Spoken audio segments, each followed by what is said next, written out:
Shalom, salam jumpa dalam kasih Kristus. Kita kembali bertemu dalam program Renungan Suara dari Jurang yang Dalam, Gemit Klasis TTU, bersama saya, Pendeta Jan Rimbeo. Kita sementara mempersiapkan diri untuk memasuki Minggu Prapaskah yang kelima. Untuk itu, maka dalam program Renungan kali ini, saya akan membawakan renungan di bawah tema Yesus Pemimpin Berkarisma, membawa damai dengan cara damai, dengan bacaan itu dari Lukas 19 ayat 28 sampai 44. Tapi di sini saya akan membacakan dua ayat untuk menjadi pokok dalam perenungan, yaitu ayat 37 dan ayat yang ke-38. Sebelum kita membaca dan sama-sama merenungkan firman Tuhan, mari kita satu hati menenangkan pikiran untuk kita menghadap Tuhan dalam doa. Mari kita berdoa. Kami bersyukur untuk kesempatan yang indah Tuhan beri bagi kami, di mana kami akan mendengarkan firman-Mu dan merenungkannya bersama.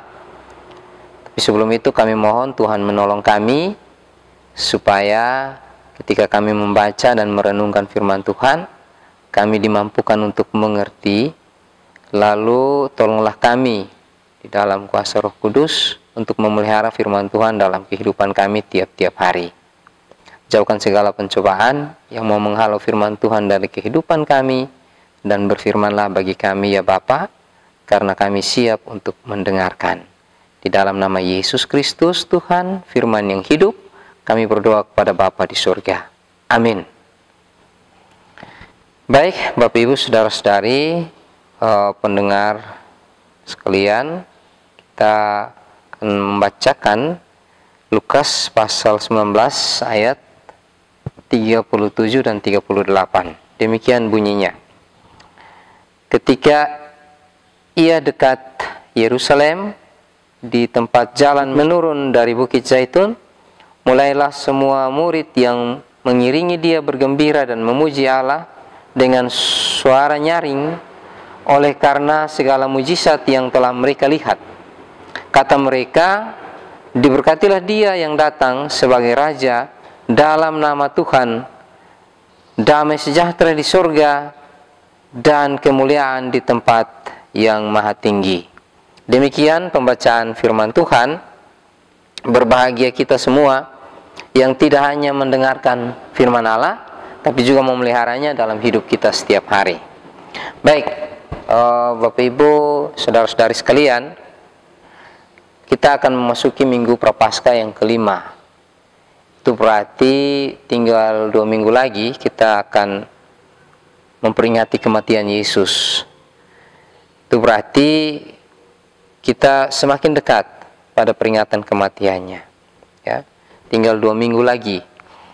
Nah, saatnya kian dekat, tetapi para murid belum mengenal siapa Yesus sesungguhnya. Apa makna semua peristiwa dan ajaran Yesus terkait dengan pengharapan umat Israel mengenai Mesias yang akan datang. Jadi sampai saat ini mereka belum mengerti. Bahkan Petrus yang mengaku dengan mulut bahwa Yesus adalah Mesias anak Allah yang hidup pun itu belum mengerti. Karena terakhir ketika Yesus menyampaikan akan peristiwa yang akan menimpa dia, yaitu kematiannya, Petrus menegur dia, dan kemudian Petrus dihardik oleh Yesus dengan menyatakan bahwa apa yang dinyatakan oleh Petrus itu adalah pernyataan yang berasal dari iblis.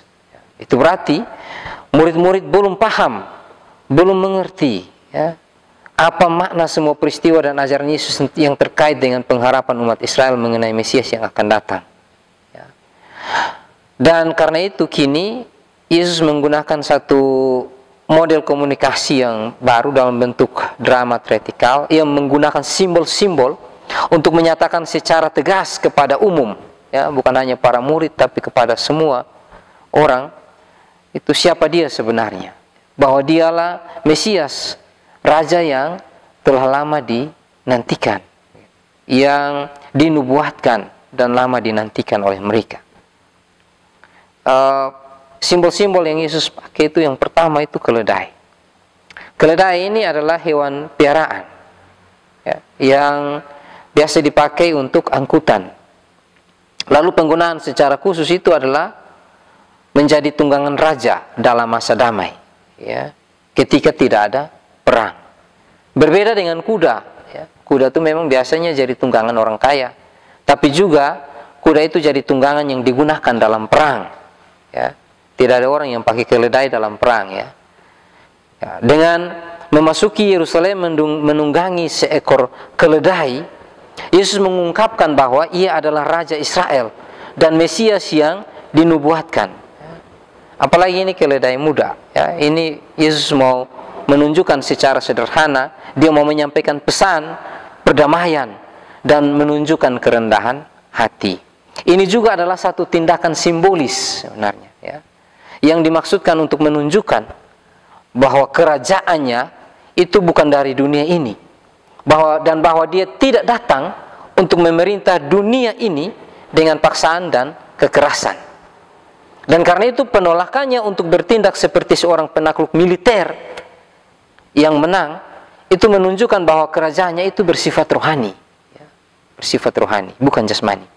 Nah, dengan cara itu pula maka terpenuhilah nubuat Nabi Zakaria. Di Zakaria 9 ayat 9 sampai 10, ya, di situ dikatakan, bersorak-soraklah dengan nyaring, hai putri Sion, bersorak-soraklah hai putri Yerusalem. Lihat, rajamu datang kepadamu. Ia adil dan jaya. Ia lemah lembut dan mengendarai seekor keledai beban yang mudah.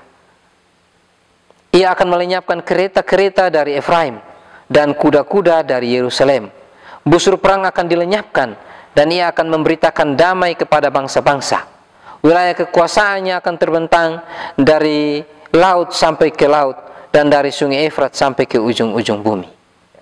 Itu yang pertama. Yang kedua, kita melihat orang banyak yang sangat besar jumlahnya, ya, menghamparkan pakaian di jalan. Ada pula yang memotong ranting-ranting dari pohon-pohon, ya, bandingkan dengan Injil Markus, ya, ranting-ranting hijau yang mereka ambil dari ladang, dan menyebarkannya di jalan.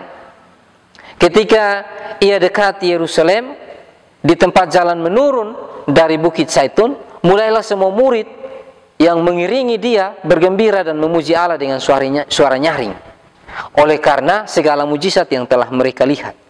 Dan orang banyak yang berjalan di depan Yesus, yang mengikutinya dari belakang, mereka mengambil daun-daun palem dan pergi menyongsong dia sambil berseru, Hosana, diberkatilah dia yang datang dalam nama Tuhan Raja Israel. Seruan ini diambil dari Mazmur, ya, diambil dari kitab Mazmur, yaitu Mazmur 118 ayat 24 sampai 26. Inilah hari yang dijadikan Tuhan.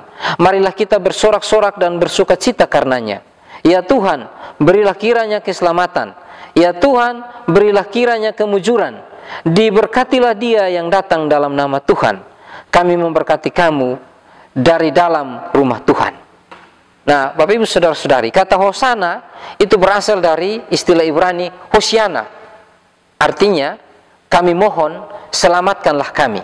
Ya, atau kami mohon bebaskanlah kami, ya. Jadi seruan mereka ini adalah satu permohonan keselamatan dan suatu pengakuan bahwa Yesus mampu untuk menyelamatkan atau membebaskan mereka dari penjajahan Romawi. Tetapi Yesus datang ke Yerusalem untuk melakukan karya pembebasan keselamatan bagi manusia, ya. Jadi Bapak Ibu Saudara-saudari, Yesus hendak menyatakan secara tegas, ya, lewat hal ini bahwa dialah Mesias yang dijanjikan dan dinantikan, ya. Kali ini pernyataannya hendak ditegaskan melalui rangkaian peristiwa yang biasanya terjadi dalam prosesi menyongsong pengurapan seorang raja. Yesus membuat rencana dan persiapan yang khusus untuk perjalanan menuju akhir di Yerusalem. Sudah saatnya untuk mengumumkan di hadapan umum bahwa dialah Mesias. Jadi jelas sekali di sini keberanian Yesus menantang arus yang menentangnya. Itu terlihat dalam kisah ini.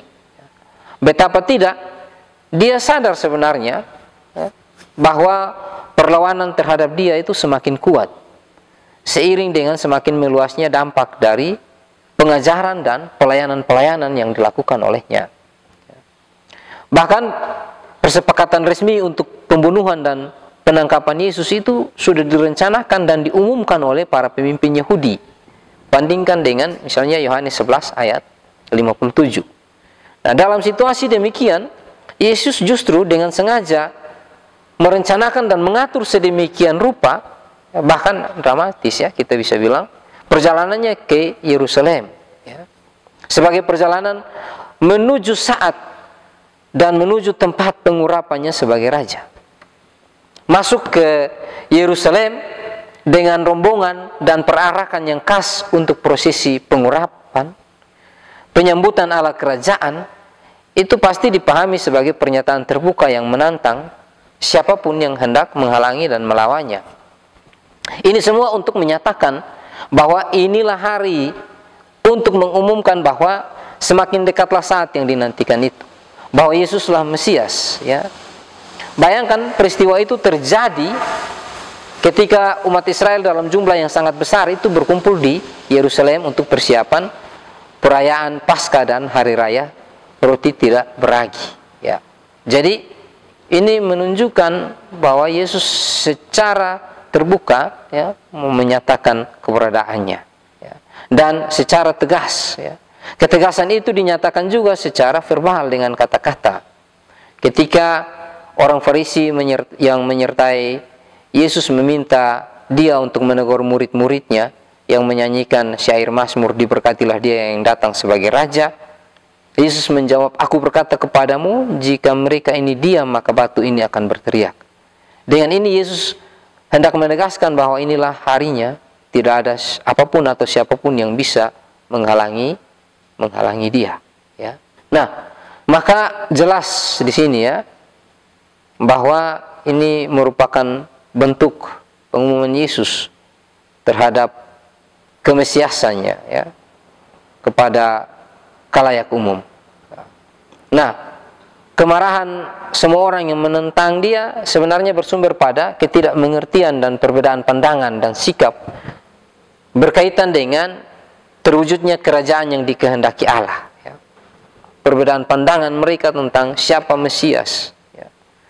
Dengan menggunakan keledai, Yesus mengumumkan kerajaannya sebagai kerajaan damai, beralaskan kasih yang akan terwujud dengan menaati secara total dan sepenuhnya kehendak Bapanya. Ya. Untuknya, ia harus mengosongkan diri, menyangkal kemuliaannya, ya, sebagai anak, merendahkan diri, dan rela mengorbankan segalanya. Bandingkan Filipi 2 ayat 6-8. Untuk apa? Untuk menanggung dosa dan maut, demi untuk menebus manusia. Orang-orang Yahudi dan manusia menolaknya karena mereka memahami dan menantikan terwujudnya kerajaan Israel yang menaklukkan segala kerajaan di dunia ini. Karena itu yang mereka harapkan adalah perlawanan dan perang terhadap penjajah. Terhadap pandangan dan sikap demikian, Yesus menyatakan atau menubuatkan apa yang akan terjadi kemudian sebagai akibat dari pilihan yang salah ini ya. Bisa baca ayat 43 sampai 44 dari Lukas 19 ya.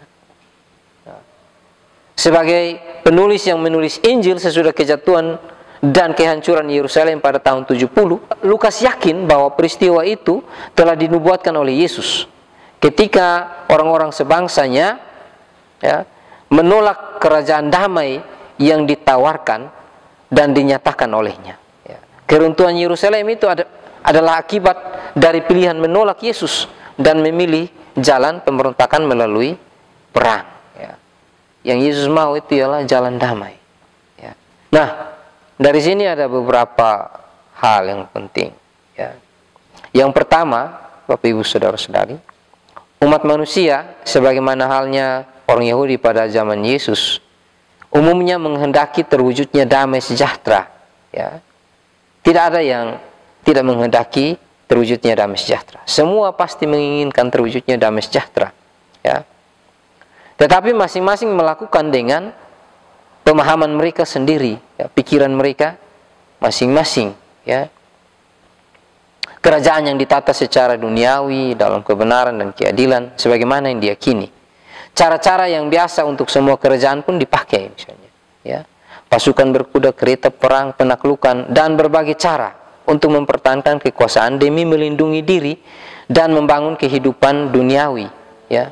Itu menjadi hal normal, ya. Terkini kita nonton di berita bagaimana Rusia menginvasi Ukraina, ya, dengan alasan untuk menjaga kenyamanan dari warga mereka dan seterusnya, ya, dari pemimpinnya, ya, untuk menjaga kedamaian, kenyamanan hidup mereka melakukan peperangan dengan menginvasi negara tetangga, ya. Nah, itu dilakukan dengan tujuan demi melindungi diri dan membangun kehidupan yang baik. Dalam konteks demikian, jalan Tuhan atau jalan kemesiasan yang bersifat rohani dengan misi kedamaian beralaskan kasih sayang itu menjadi sesuatu yang sulit untuk diterima, ya. Dengan mengendarai keledai, Yesus menyatakan jalan lain yang dikehendaki Bapanya, kerajaan damai yang hanya mungkin terwujud dengan pengorbanan diri anak tunggalnya, ya. Pengorbanan karena kasih untuk dunia yang berdosa, pengorbanan yang hanya mungkin karena kasih yang memberi diri, ya, pemberian diri yang hanya mungkin karena penyangkalan kemuliaan, pengosongan diri untuk menjadi hamba yang taat sampai mati, ya. Dan selama orang masih memilih mempertahankan damai dengan melakukan kekerasan, maka damai itu sendiri tidak akan pernah terwujud. Mungkin hanya damai sesaat. Ya, itu hal yang pertama.